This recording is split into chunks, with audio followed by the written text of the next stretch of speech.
maybe a few more people who join us. But we'll go ahead and get started. We've got a lot of good information to share today. Do you want to pull up the slides?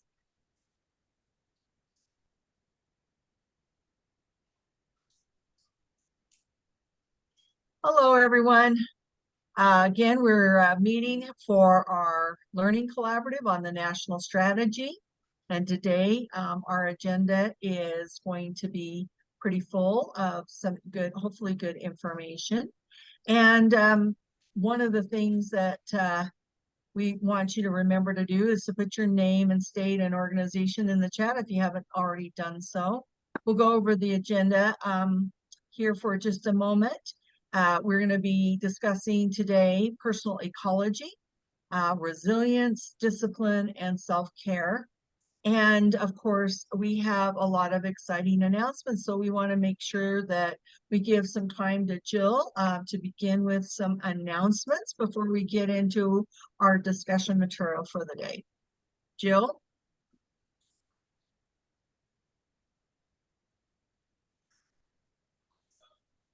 Thank you, Cheryl.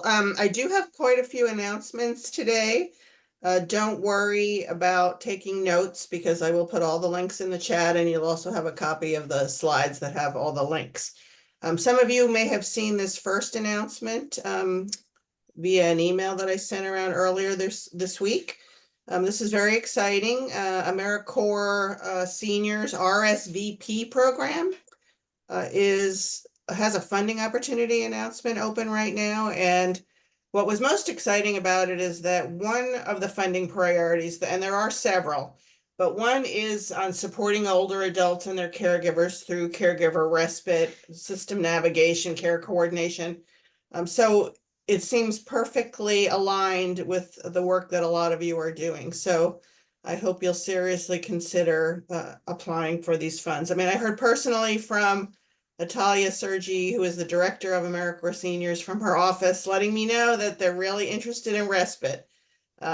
So with that personal invitation, I'm really excited about this opportunity. There will be a whole bunch of technical assistance calls that they do on various aspects of the application process. So I encourage you, if you're interested in applying, to very quickly take a look at that link that I have on the screen with all the schedule of calls that are coming up. And you can link directly to the notice of funding opportunity as well. And again, I'll put these all in the chat. I also wanted to let you know that we're continuing to disseminate information about the new National Respite Care Provider Training Curriculum that you heard about at the national conference if you were there, and have gotten a lot of emails from Arch, I hope, on this, promoting the training that is available to all states now. Our partners at the National Academy for State Health Policy are going to be hosting a webinar on August 28th so that we can hear from a couple of more states who participated in the pilot for the training. I will be hearing again from Wisconsin and from New Mexico about their experience with the training curriculum. You do have to register for this in advance, so make sure you sign up for that quickly too. And you can access the overview executive summary that you see here on the screen that has a link to requesting the replication toolkit if you're at all interested in promoting this in your own state.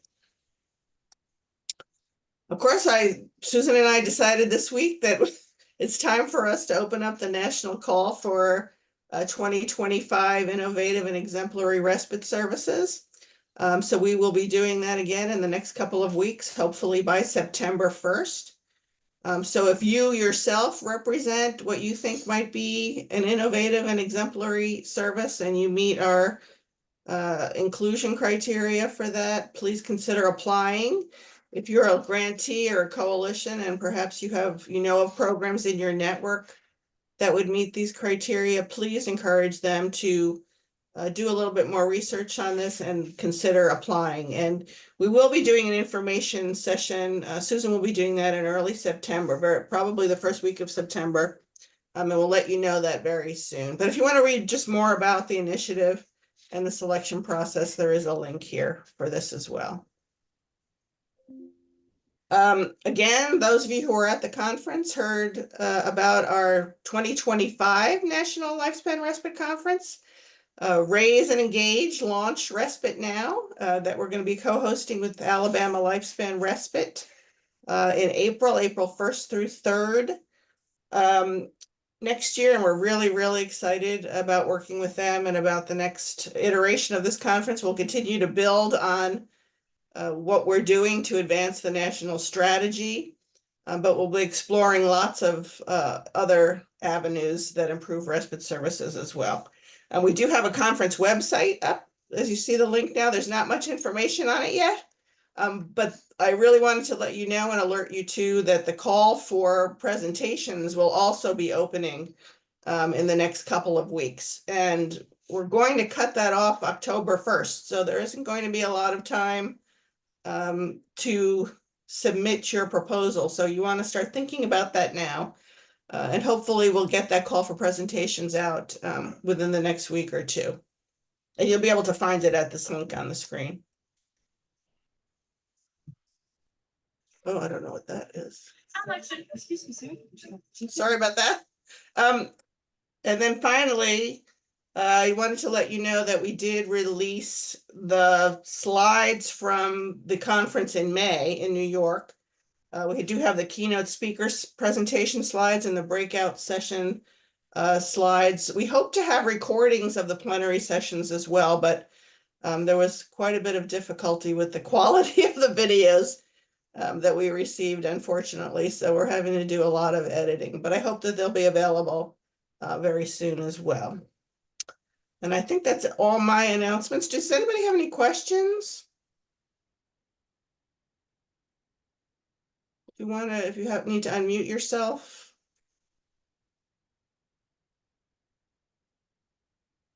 On any of those issues?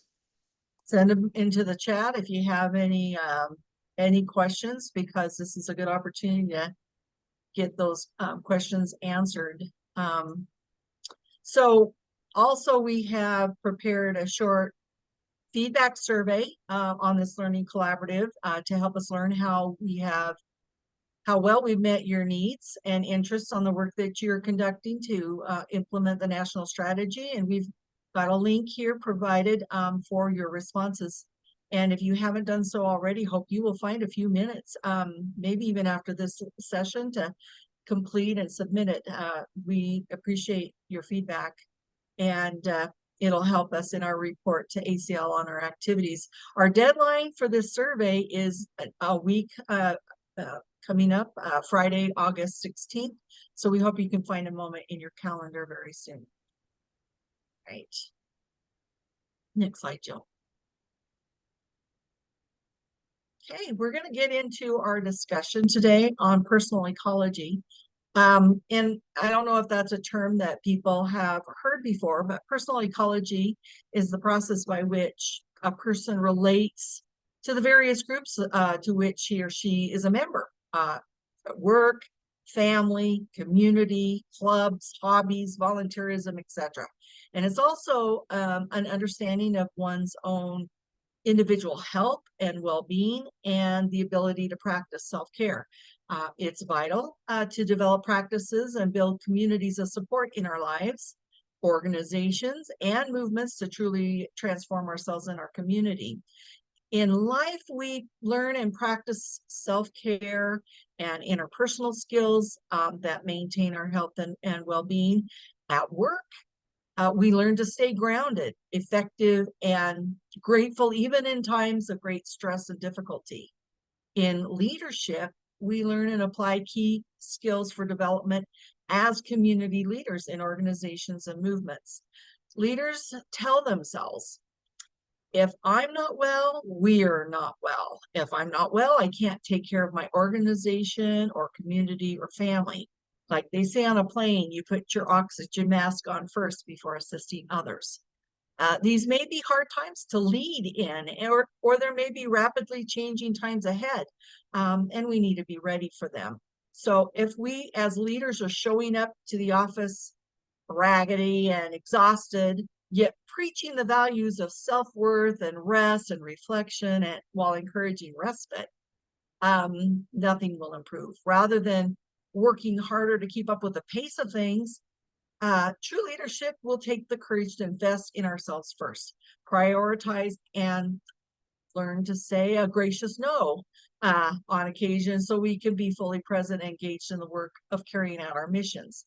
So staying grounded is a phrase that describes a state of being confident, calm, and in control of oneself, one's emotions during times of uncertainty. It can also refer to having a balanced and sensible outlook on life. Grounded people are often very present focused, self-aware, and have a strong sense of purpose and self-worth. They also exhibit emotional resilience, clarity of thought, and a sense of inner peace. It means that you aren't controlled by the chaos externally, but rather you're in full control of your emotions, thoughts, values, purpose, and the vision you may have for your life. I don't know if there's a better topic for the times we live in. Losing your cool during a crisis isn't cool. A grounded person can remain calm and hold it together so she can help others and bring out the best in them. A grounded person will live up to her word and keep her promises, even if it's hard. Of course, it takes an honest self-assessment before you give your word, so you know you can follow through. But grounded people hold themselves to a high standard, morally and ethically. This prevents regrets. It doesn't mean you're a stick in the mud. You can have fun and be spontaneous after you quickly think through how an action is going to impact you and others in the long term. A grounded person knows it's not all about her. She has an honest assessment of herself and knows when she needs other people and when other people need her. Ultimately, a grounded person arrives at the balance of loving and respecting self and others that produces a self-confidence. Nothing stops grounded people from moving forward because they always know there's a workaround. Grounded people don't get caught up in people pleasing. They know who they are, what they stand for, and can respectfully share their views with others. They can also discern when to hold their tongues. Grounded people model strong convictions without alienating others. Grounded people don't let their past dictate their future. They learn from past mistakes or failures and don't let them limit their action in the future. So they are fearless, confident, resourceful, and courageous. Next slide, please. Part of our personal ecology is our social circles and the community connections we have. What provides a buffer, between you and the chaos of life? Most likely you're going to say people, specifically people you are close to. And what tears our social safety net? We know that life often gets in the way for all of us. We know how social circles look for caregivers. When caregiving takes more and more away from self, time with family and friends, time for enjoyable activities that refresh and revive them, and damage to relationships may be due to just never being able to see one another and invest the necessary time in keeping close because caregiving has become the main focus of a caregiver's life. We learned about this damage to social circles during COVID, when millions of us lost millions of little social outlets.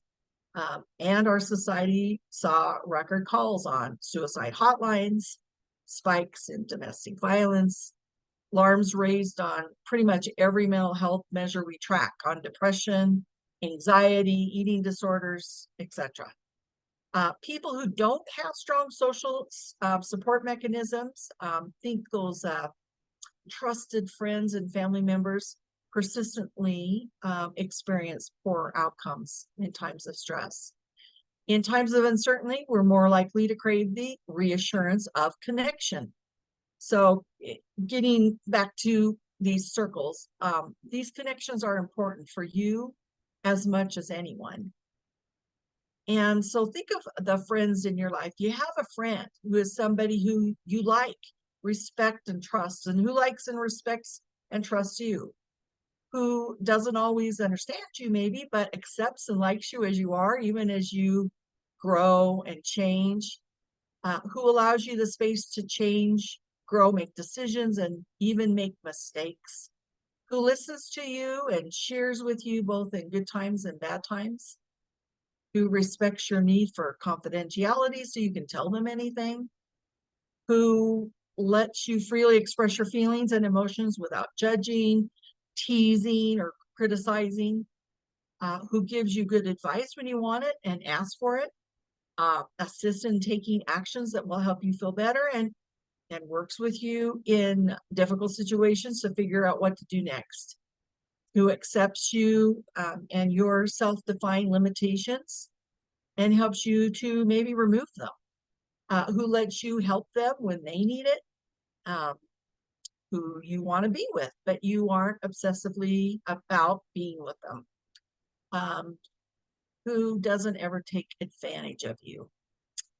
Those are the people you need in your circle. And as you nurture a healthy network of friendships, socializing becomes less exhaustive and more an investment in your own happiness, health, and success. You become surrounded by people who are excited to help you solve problems, address challenges, and just celebrate life. Virtual relationships can only go so far when the goal is to achieve a real, true companionship and really strong social bonds. Deeper connections can be made when you spend time with others in person. It's long been known that a community of supportive relationships improves our quality of life and can even help us recover from illness or surgery, um, those kind of challenges of life. And regularly interacting with a wide range of people and social ties, both weak and strong, fortifies us and our satisfaction. And that rich diversity of ties provides significant benefits to our well-being. So notice, pay attention to, and be grateful for your big, wide world of even loose social ties. Those are the people who cheer, serve, support, comfort, educate, motivate, and entertain you.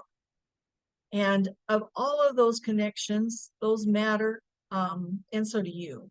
But life circumstances can make friendships difficult. It may be that our other responsibilities have caused us to push our relationships on the back burner. We need to fight against that trend.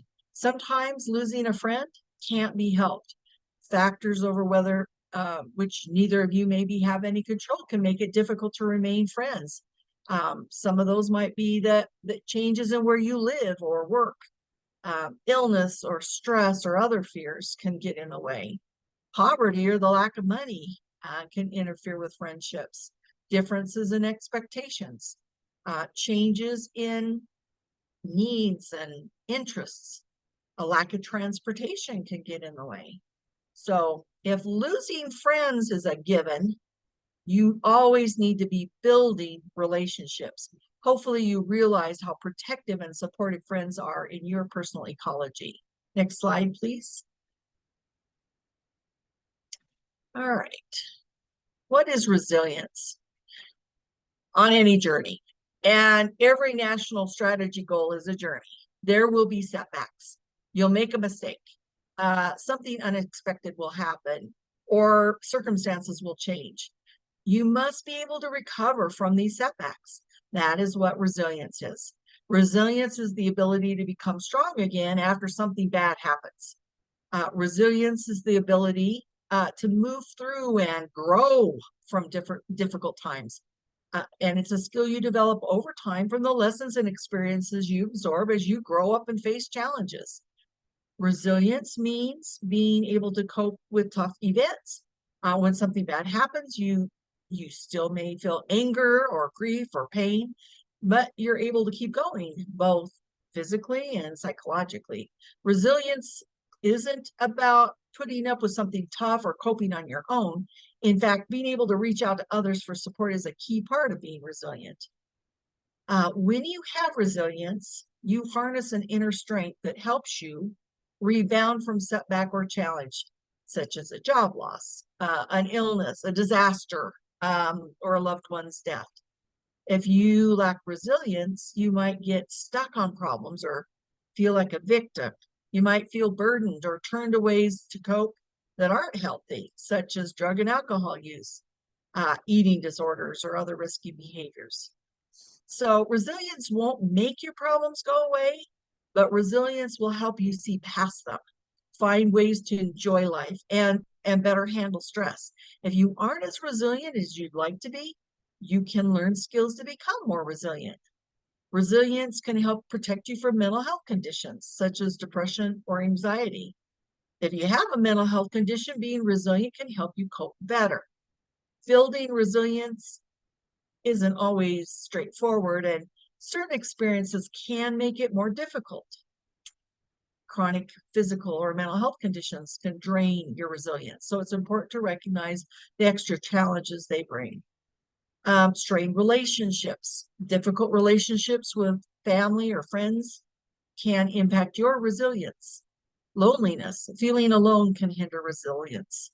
Financial struggles, financial stress can be a significant barrier for resilience. Limited access to essential services like healthcare or education can affect resilience. Single parenting comes with unique challenges that affect resilience. And we know caregiving can be exhausting, making building resilience difficult. That's why we encourage caregivers to schedule regular breaks and seek respite services to make sure they have an opportunity for self-care wherever possible. Living conditions, substandard housing can really impact your ability to cope. So I want to have you gauge your own resilience and think about these 7 areas as we review them. Competence is the ability to do something successfully or efficiently. It can also mean you're prepared for or capable of handling difficult situations. You have the skills needed to face challenges effectively and apply your knowledge and experience when a problem arises so you can face them head on. Confidence is a feeling of self-assurance arising from your own appreciation of your own abilities and qualities. That sense of self-worth that means you can trust your own judgment and abilities even in tough times. Confidence doesn't mean you won't ever feel unsure or scared, but when these feelings come, you believe you can overcome them. Resilient people are aware of their emotions and can regulate them during stressful times, which helps them maintain optimism and understand that difficult emotions won't last forever. They can also act rather than react and process what their bodies and brains are telling them so they can make informed choices. Connection is having strong, positive relationships with people with whom one has social or professional contact or to whom one is related, especially those with influence or who are able to offer one help. Connections with family, friends, and colleagues can help provide support and advice when you need it. And they can bring comfort and guidance when things get tough, reminding you you're not alone. Character is the mental and moral qualities distinctive to an individual. Resilience and character is about knowing who you are and staying true to your values and principles, even under pressure. Contribution refers to the part played by a person in bringing about a result or helping something to advance, like your efforts to promote the national strategy. Making a positive impact on the world around you can significantly boost your resilience. Contributing to others, whether it's volunteering, donating money, or simply just being kind, can help you feel more connected and purposeful. A sense of contribution to making things better can be very empowering during difficult times. Coping. To cope is to deal effectively with something difficult and having healthy ways to deal with stress and hardship. Coping strategies might include activities like exercise or meditation, talking to a friend, or engaging in a hobby. Strategies that help you manage emotions and stay grounded during challenging times. Control is the power to influence or direct others' behavior or the course of events. So understanding the aspects of your life that you can influence and accepting those you can't. allows you to focus on what you can change and let go of things beyond your control. This can reduce feelings of helplessness while empowering you to take positive actions where you can. I think many of these traits can be found in the story of Stephen John Aguirre, a Tanzanian marathoner who competed in the Olympic Games in Mexico City. Dealing with the high altitude and injury, he finished dead last. When reporters asked him why he didn't quit, he definitively stated, "My country did not send me 5,000 miles to start the race. They sent me 5,000 miles to finish the race." So how can you be resilient at work? One, build strong relationships with colleagues to provide support and collaboration. Maintain a healthy work-life balance to ensure you're taking care of your overall well-being. Set realistic goals to avoid unnecessary stress. Develop your problem-solving skills and adaptability to handle workplace challenges effectively. You might do this through professional development courses or working with a mentor. Practice stress management techniques like taking short breaks or deep breathing to stay calm and focused. We've talked about these along many of our learning collaborative sessions. Well, let me share another story. A team leader worked really hard on a plan for reorganizing her team. She got encouragement from her senior colleagues, and she worked hard to create a presentation full of stats and graphs and all her well-worded reasoning. And she was very proud of her plan. And on the day she presented it, an unexpected intervention from a board member undermined everything she argued for. She felt humiliated. She felt as if she no longer even had a future at the agency. But after the meeting, she spoke with a colleague and then realized that there was a simple way to be resilient and deal with her disappointment. She took the time to understand what happened. Was it her fault? She had prepared. She couldn't have predicted how the board member would have intervened, but it didn't mean that her career was over. She simply needed to try again with a new strategy. It really wasn't as bad as she thought it was. She could start again and be in better shape to succeed than before, and that's what she did. She examined what happened, learned lessons from it, and reshaped her plan, and she bounced back. When she resubmitted the plan, it turned out the negative board member had left the company, and her new plan was adopted because it was better. So there's a famous Robert Frost quote that is, "The only way out is through. Keep moving, keep trying, have faith." And so I'm going to ask a polling question here. And Joe will bring that up, which areas of resilience do you give yourself a 5-star for? And just pick all, there's multiple choice. You can pick all of these. Where could you say you're really in good shape? Competence, having the skills to handle challenges. Confidence, believing in your own abilities. Connection, having those strong relationships. Character, knowing and staying true to your values. Contribution, making a positive impact in the world. Coping, having strategies to deal with stress. Control, understanding what you can change and accepting what you can't. Okay, wonderful. Look at this. All right. Has everyone had a chance?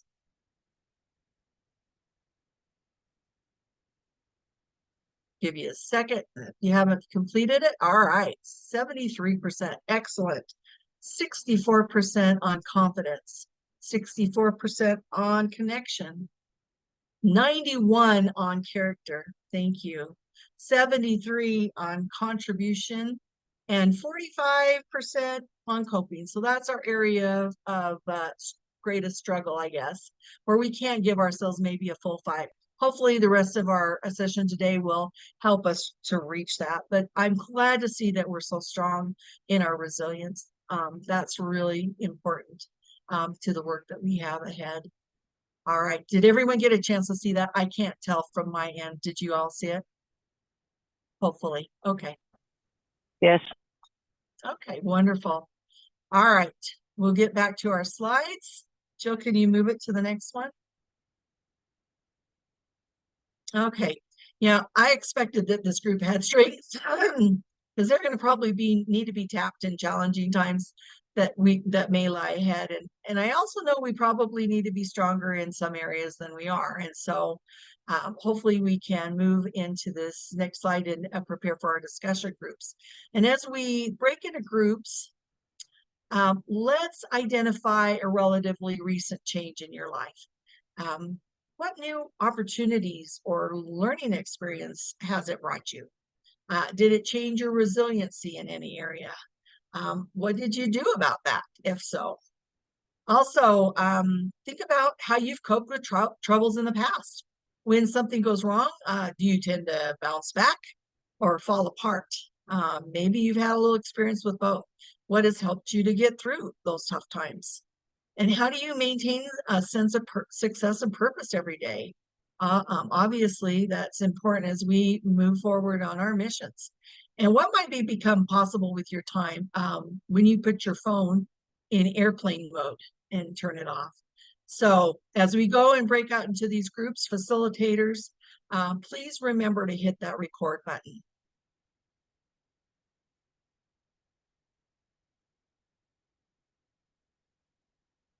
We had great discussions in our group. Let's go to our slides again.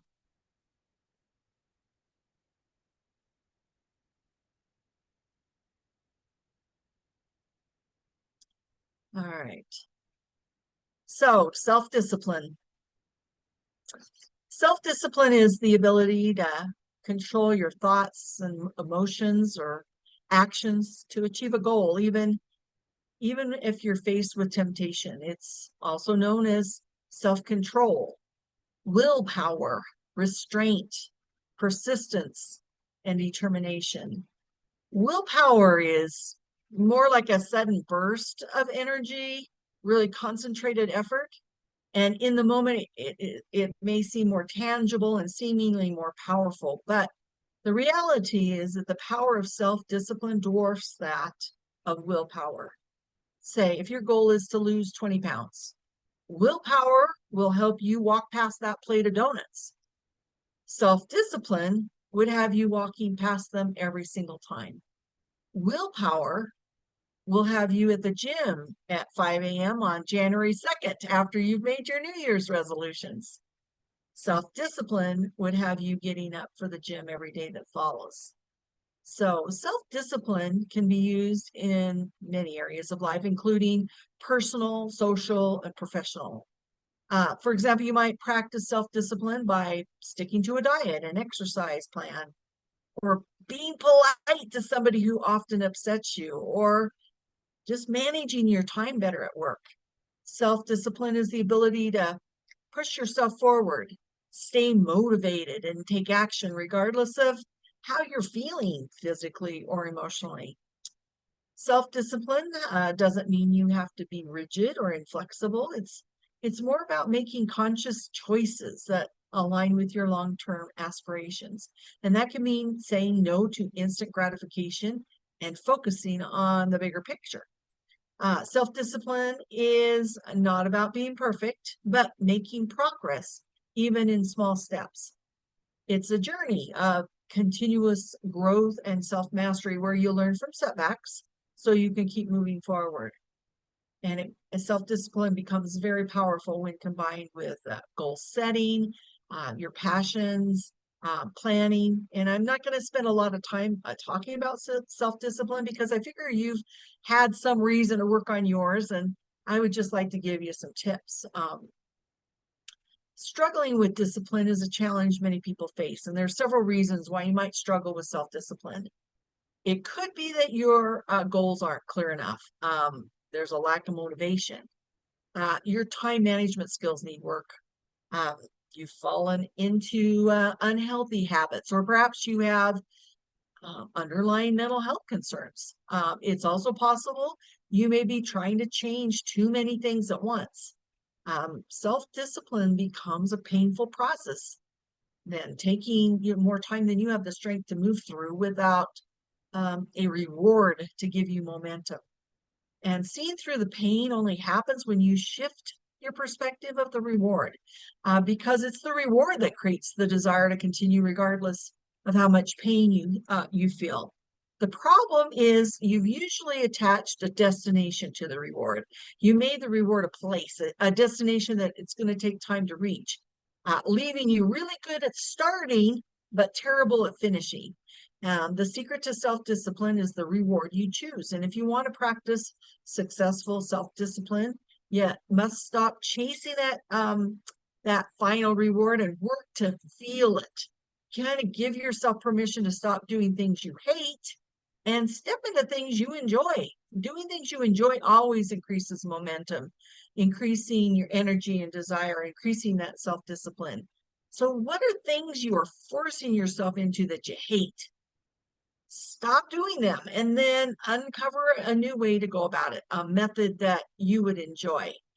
If it's not something you desire, if it's not something that feels achievable, you won't stick with it no matter how much self-discipline you have. But shifting the reward to something that gives you something that you've longed for, with a little waiting, will be the catalyst to allow you to reach the goals that you set. So it's time to kind of set to rest the kind of that old definition of self-discipline, a definition that says, believes that like self-denial is the only way.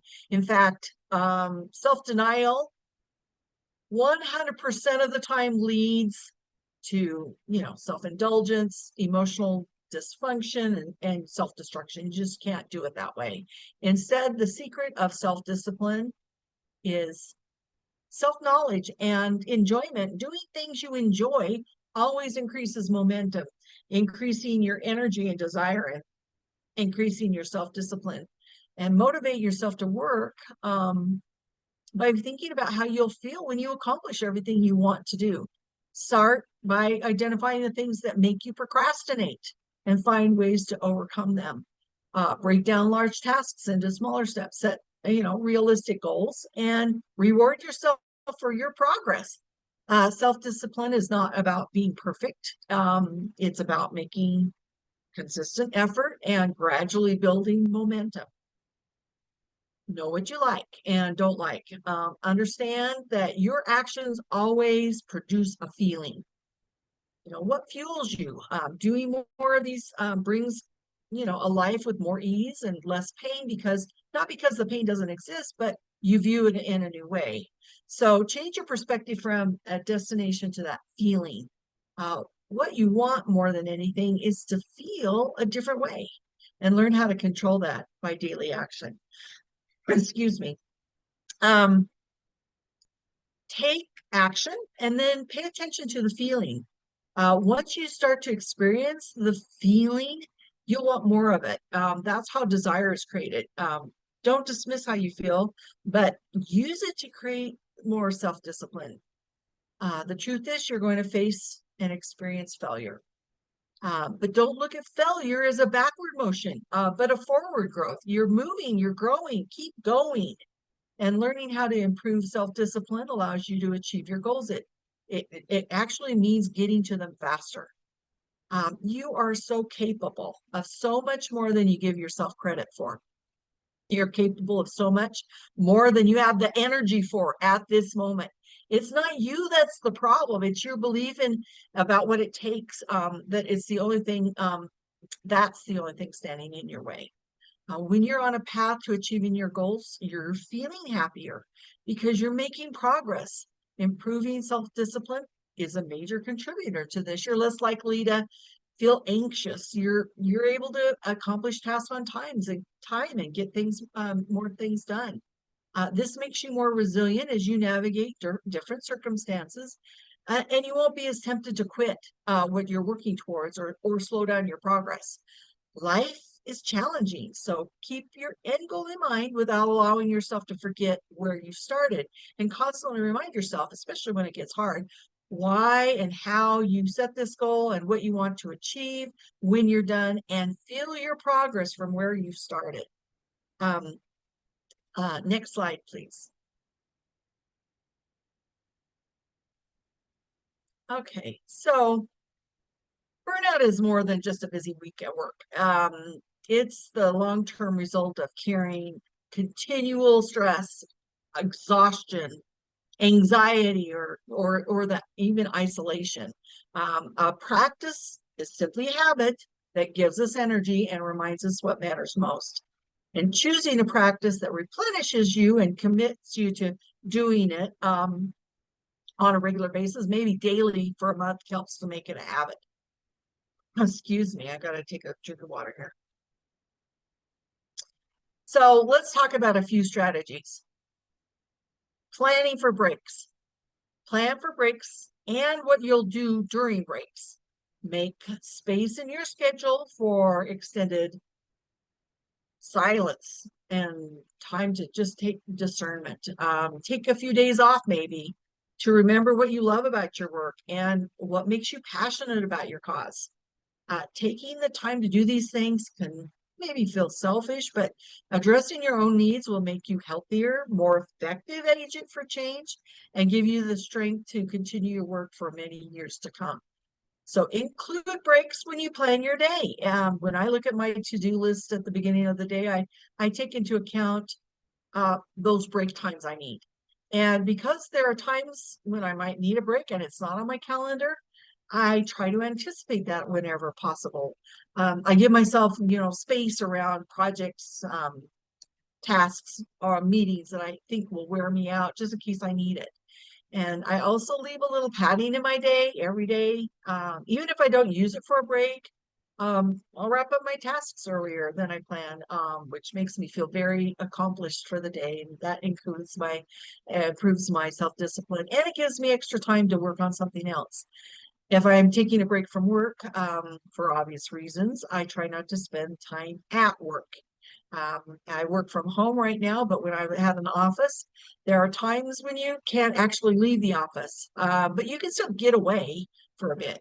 I've taken what I call book breaks, where I sit somewhere away from my desk and read, just a few pages of a book.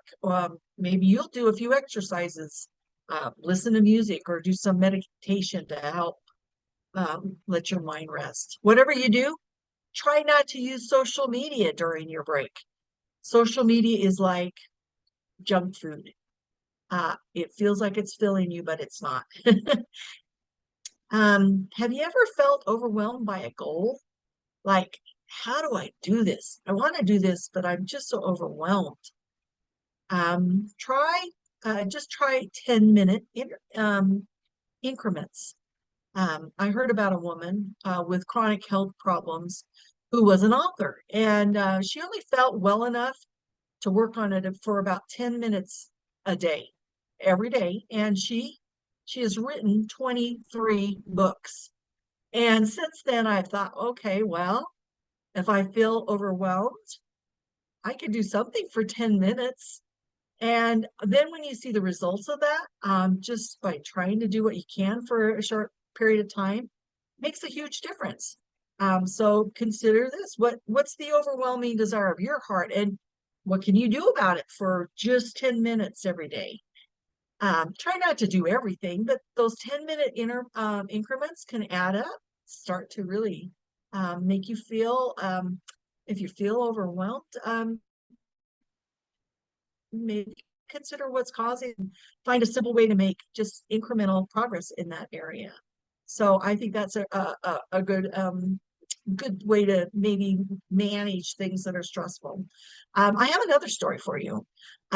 For like more than a century, the national bicycling racing teams of Great Britain had been kind of the laughingstock of the cycling world, mired in mediocrity in that 3-week-long Tour de France, where no British rider had prevailed until 2003. A change occurred that would forever alter the trajectory of British cycling. Their new markedly influential coach taught them, if you broke down everything you could think of that goes into riding a bike and then improved it by 1%, you'll get a significant increase when you put all those improvements all together. This entailed implementing really small improvements in everything. And that meant constantly measuring, key stats and targeting, specific weaknesses. But if you can get just 1% better at something every day, by the end of the year, you'll be 37% times better. Every effort to change that we make, no matter how tiny it seems to us, just might make the biggest difference in our lives. So what changes could you see in your life if you applied the same principle? You may find that using a 1% better strategy begins to give you more peace and calm in your daily life. You don't have to take on the whole world, just 1% better. So that's a strategy you might think about using. Have you ever been in airplane mode? While being on airplanes, my cell phone, of course, gets turned off completely or put in airplane mode. And I find that liberating, not having to respond to anyone or anything. And with my phone off, I can't check for email or texts, and kind of feel free. I feel less anxiety. I feel less stress. I can even say I feel happier. And so what would life be like with your phone in airplane mode? Every morning you walk into the office and you put your phone into airplane mode for the first 2 hours of the day so you can fully focus and pay attention to whatever task or challenge you have in front of you. I noticed I got more done with less stress, and I felt like I had enough time to do everything I needed to accomplish. So when was the last time you intentionally turned off your phone for at least an hour? Constantly being on all the time can cause us to feel overwhelmed, stressed out, anxiety driven, answering that phone all the time. We can't change the world if we're burnt out. So go into airplane mode for at least an hour a day. Try this practice for an hour every day for like a week to notice and see what happens when your attention is free from your phone for that one precious hour each day. Okay. Some things to think about. Next slide, please.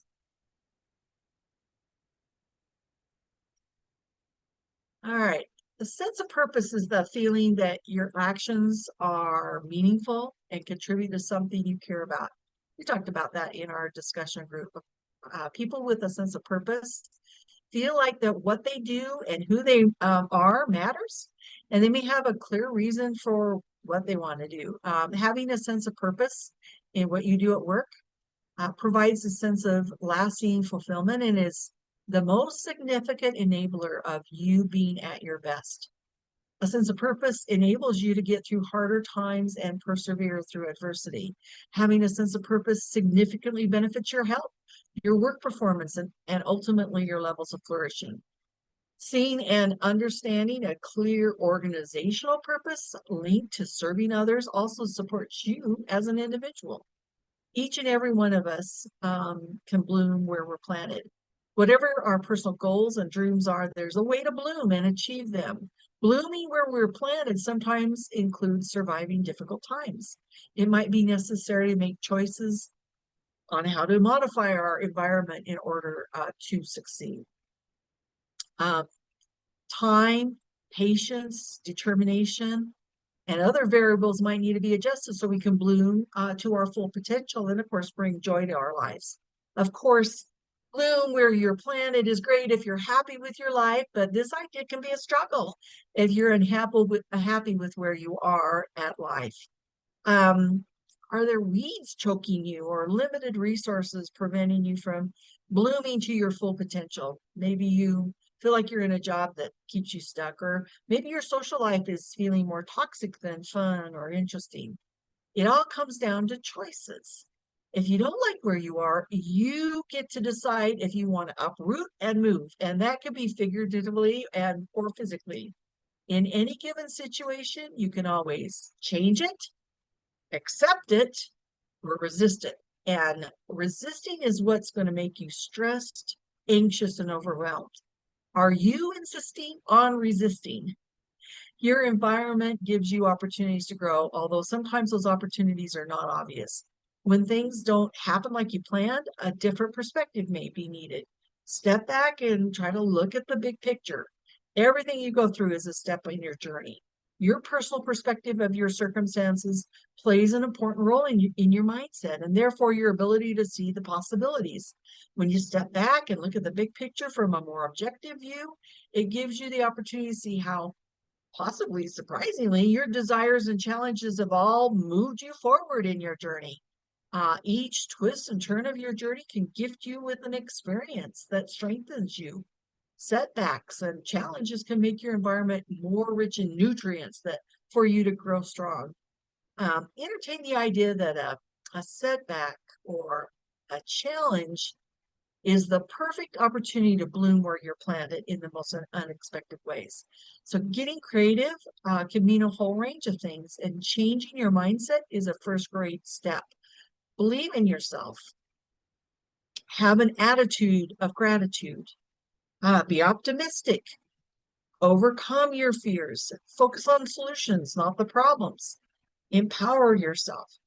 If you're the type of person who leans to the negative side, you're more likely to get more of the negative. The opposite is true with leaning towards the positive side of any given situation. So your challenge, if you're looking at it from the positive side, get creative and think about what you can do to improve yourself or make the best of your situation. It's tough when you can't see your way out, but trust that you'll get there. Just keep going. Never give up and just grow despite the circumstances. Now, maybe you need to do some weeding. Surrounding yourself with positive people. People that you hang out with influence your thoughts, your actions, your habits, your choices, even what you dream of for your life. There are real benefits in spending time with people who are confident and authentically interested in both their own and your personal growth. So think about the people you spend time with. Are they someone you would choose as a mentor? Do you have similar aspirations? Do you respect their character? Are they actively trying to better themselves? When together, are you doing fun, positive, healthy things that make you feel awesome? Negative people are like weeds. Their negative attitude grows fast and, fiercely, and you can choke your work at growing a more positive mindset.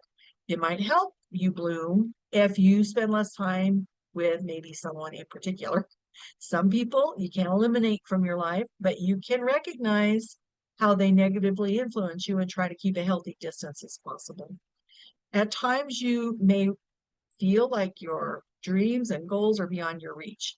In that moment, it can be really, really hard to think about surviving, much less thriving. But trust that you are on a path that is taking you to your dreams. No matter what your circumstances, take action to continue growing so you can be happy and strong. Next slide, please. All right, self-care is any activity that we do deliberately in order to take care of our mental, emotional, and physical health. So let's address some of the major myths that surround this idea of self-care. Self-care is not for everyone. Despite what social media or articles or even, some forms of entertainment would suggest, self-care is not a practice bound to any one specific group, regardless of your gender, race, ethnicity, age, religion, or ability. You not only should be practicing self-care, but you deserve to. We all have the right to practice self-care and make sure we live a balanced, healthy life. Self-care myth 2, anything that soothes you. What do you turn to find relief from the busyness and the bustle of the world we live in? Do you come home, sit down on your couch and enjoy a few episodes of your favorite shows? Or do you come home and fix yourself that biggest bowl of ice cream that you're capable of eating? While, neither of these are necessarily bad for you, is it really something that's going to improve your overall health or well-being? Don't get me wrong, I enjoy my fair share of ice cream and binge watch TV on occasion, but just because something is soothing doesn't mean we should use it as our sole method of self-care. And so often alcohol, sweets, other things are promoted as self-care. And we need to be mindful of our intentions and be careful not to become dependent on the tools we use to practice self-care. We must not only practice self-care, but also self-control. Myth number 3, self-care is selfish. Have you ever tried to take a day off for yourself and receive maybe some pushback from people in your life? For those of us who feel like we always must be there for someone because when they need us, it's very hard to take time for ourselves. However, if you're not at your best, then how will you be able to help others or even just enjoy yourself? Do not let anyone tell you it is selfish for you to take time for yourself. Learning to say no, it's a simple 2-letter word. It's a big step, especially if that word is not readily in your vocabulary. But if you don't take the time to set boundaries to take care of your own well-being, then you can't be there to take care of your loved ones or do the things you need for work or even just enjoy a happy and healthy life. Myth number 4. Self-care is always relaxing. So maybe we've seen posts about bubble baths and face masks and mental health days or reading a book, crafting, or so many other things that people find relaxing. Self-care is far more than just relaxing things in life. Sometimes we may need to practice self-exploration to help us grow and mature as a person. Self-care, should impact all elements of our well-being. For instance, we can improve our physical well-being by regularly exercising or making healthier food choices. When it comes to our financial well-being, we need to be preparing for the future, and that may mean limiting our spending to set aside money for savings. We often think of spending time with friends as enjoyable and a relaxing time, but there comes times that we must set boundaries with those in our lives to protect, well, both them and ourselves. We rarely hear this side of self-care. So we need to maybe start sharing some of the difficult things we do for self-care to balance the scales of all the social media messaging. Self-care is a reward. Myth number 5. We all love to get rewarded for all the hard work that we have done. However, there's kind of a downside to rewards. Have we done something exceptional or deserving of recognition? Since when are we only supposed to take care of ourselves after a long week of work? Self-care is something we have all have the right to practice, and we need to practice it regularly. Engaging in self-care is the best way to prevent stress and burnout. So make it a part of every day. With proper self-care, you'll be able to be better equipped to handle all the different things that life may throw at you. Self-care is anything you do for yourself to intentionally improve your emotional, mental, and physical health. Even though we know it's important to take care of ourselves, we tend to put it off, put other people's needs before our own. And so that's why practicing self-care is so hard, because it takes a lot of discipline. Think about it. You're in charge of making your self-help care happen. And so most people don't realize this. They may think of self-care as an indulgence. If we were robots, this would be fine, but we're not robots. We're humans. Humans need to recuperate to function at a high level. That is why when you're under a lot of stress, your energy, your focus, your compassion goes right out the window. It's too much for your body and brain to handle. You can't manage stress if you're not practicing self-care. And don't wait until you're about to blow up at your coworker to practice self-care. That's obviously way too late. Self-care should be happening all the time. Yes, even when you're feeling good. Self-care is primarily about prevention. Self-care prevents stress from running in your life. If you've ever flown on an airplane, the flight safety briefing explains how in the event of an emergency, you must put on your oxygen mask first before helping others. Yet leaders often overlook their own well-being during times of high stress. You can't expect to help others if you haven't helped yourself first. To be a great leader of others means to take care of yourself first. Your entire team looks to you to set the tone and show how to manage an entire organization. So, as a leader, especially in and during a crisis, you can model the importance of maintaining mental and physical health by committing to self-care strategies. Self-coaching starts with setting your vision, important step, first step even to assessing where you are and where you would like to be. With practice, self-awareness can become a lifelong habit that becomes the foundation for high performance, productivity, and overall satisfaction. Boundaries can be defined as the limits we set with other people in what we find acceptable and unacceptable in their behavior towards us. Setting boundaries is a form of self-care. It's an important process in which leaders recognize what they need and ask for it. Defining your limits can help you manage stress, take care of your physical well-being, and create healthier relationships in both your professional and personal lives. Leaders with healthy routines and habits often model desired leadership behaviors with self-control, especially their ability to handle stress, handle their temper. When you're in a position of leadership, you might feel like you have to solve everything immediately. In the process, you might create unrealistic expectations or timelines for yourself. Taking more control over your schedule can be an essential strategy for managing your stress. Allow yourself time to reflect on how leadership is much more than just taking on 100% of the burden and putting so much pressure on yourself to be all things to all people. Leaders help organizations when they're present and available for their employees, empowering them to think creatively and devise innovative solutions and execute them in the process. Make it a priority to carve out places in your busy schedule and find a quiet place where you can feel at peace and reflect. Be sure to check in with your team to see how they're doing during any crisis. Ask your employees, how they're faring and how their families dealing with the current situation. Checking in with your team members also gives you some insights into what the employees need most in the workplace. When leaders run down, feel run down, exhausted, emotionally drained, they could unwittingly trigger the spread of dysfunctional workplace dynamics across the entire organization. Next slide, please. It's incredibly important to put activities in place to make your self-care happen. Here are some of the quotes I found to give you encouragement to keep pressing forward. And so I'm going to just share a couple of things. By small and simple things are great things brought to pass. We've talked about this a bit. No earth-shattering information, but reminders that consistency translates into progress. Here's another one. Do not be daunted by the enormity of the world's grief. Do justly now, love mercy now, walk humbly now.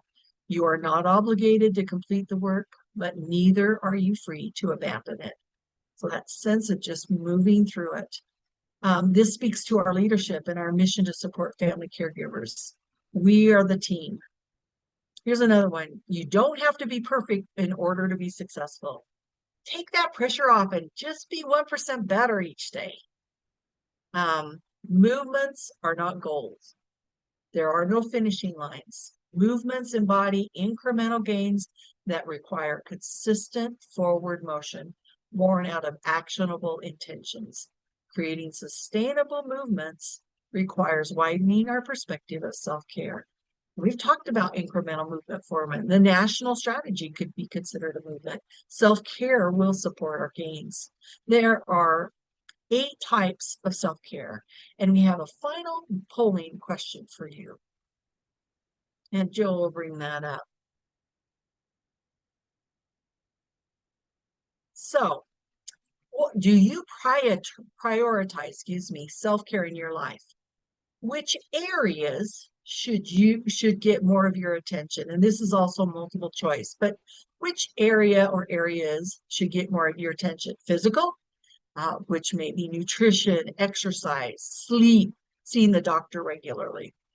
Mental, that mindfulness, having affirmations, that self-talk, maybe seeking therapy. Emotional, that sense of gratitude, maybe knowing your own triggers, journaling your emotional journey and thoughts. Spiritual, meditation, yoga, being out in nature, church attendance, prayer, all those things that help us spiritually. Intellectual, this could be reading, seeking learning, having hobbies, deep study in things, environment. Is it safe? Is it clean? Is it protected? Do we feel like we're in safe spaces? Social, keeping boundaries, making those important connections, having that circle of friends around us. Financial, having an adequate income, budgeting, saving, debt reduction. Those are the areas that are a part of that self-care. So let's see. I'm going to get down some numbers.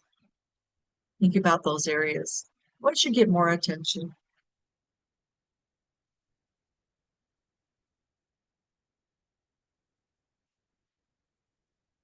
All right, so physical is winning out. All right. Thank you. I appreciate you participating in our poll.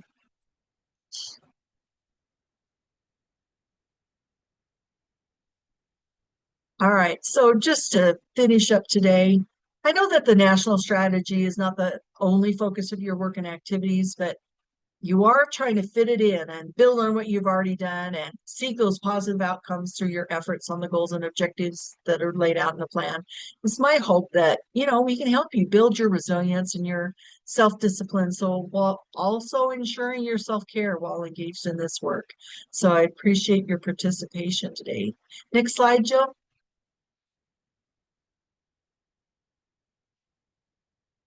Okay, our next meeting is going to be on September 5th. We have, as you may know, a report to ACL that we're going to be working on. And at this meeting, we'll be reviewing that report and getting your feedback on some recommendations before we send it to ACL.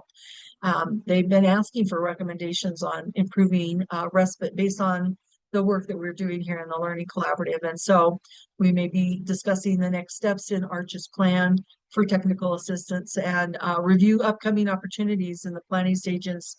Maybe one of those opportunities will be finding out more about the Respite Conference and how we can participate in those plans and activities. As always, the presentation and materials for each session are available on the Arch website. So if you're new or missed one of the sessions, you can always find them online. Last slide, Jill. So appreciate your time and attention today. We're at the end of our meeting, but if you have any questions about the topic or any of the Learning Collaborative sessions on the national strategy, please know that you can contact us to discuss it. And we just want to help you to be successful in your efforts. So have a great rest of your day, and thank you for joining us in our session today.